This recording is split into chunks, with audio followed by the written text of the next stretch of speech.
Hello दोस्तों, परीक्षा की दृष्टि से महत्वपूर्ण प्रश्न हम बात करते हैं।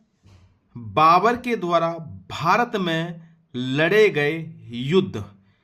हर बच्चा इन युद्धों को याद करते करते थक जाता है कि कौन सा युद्ध कब हुआ था, कौन सा युद्ध कब नहीं हुआ था। तो आइए चलते हैं, देखते हैं, पढ़ते हैं और याद करना, लिखना। तो पहले बात करते हैं पानीपत का प्रथम युद्ध। पानीपत का प्रथम युद्ध कब हुआ था?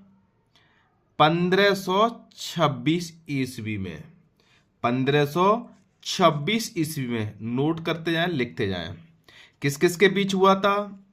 बाबर के बीच हुआ था और इब्राहिम लोदी के बीच हुआ था। यह जीता कौन था? बाबर।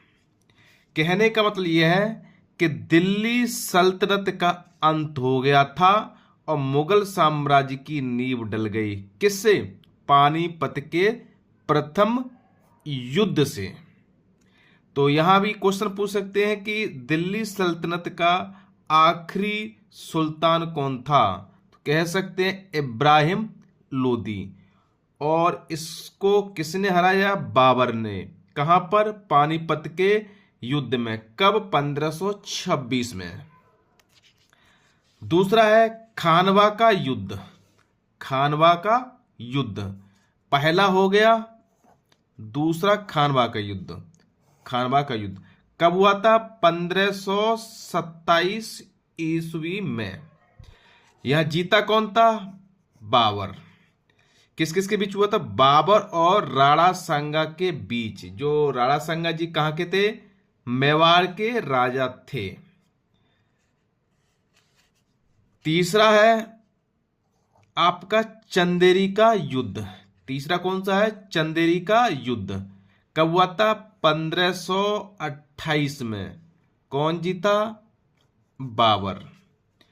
यहां बात आती है कि बाबर और मेदिनी राय के बीच युद्ध हुआ था। मेदिनी राय कहां के राजा थे? बुंदेलखंड के।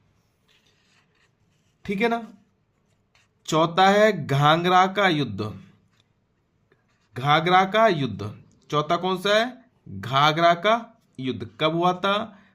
1529 में। कौन जीता? बाबर।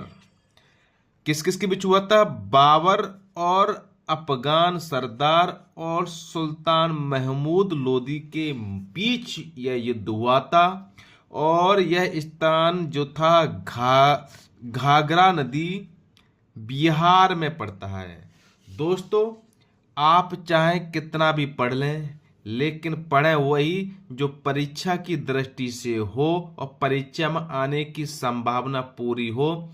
अन्यथा आपकी पढ़ाई, आपकी मेहनत बेकार चली जाएगी। आप जानकारी लेते रहेंगे लेकिन प्रश्न पूछेगा महत्वपूर्ण टॉपिक के।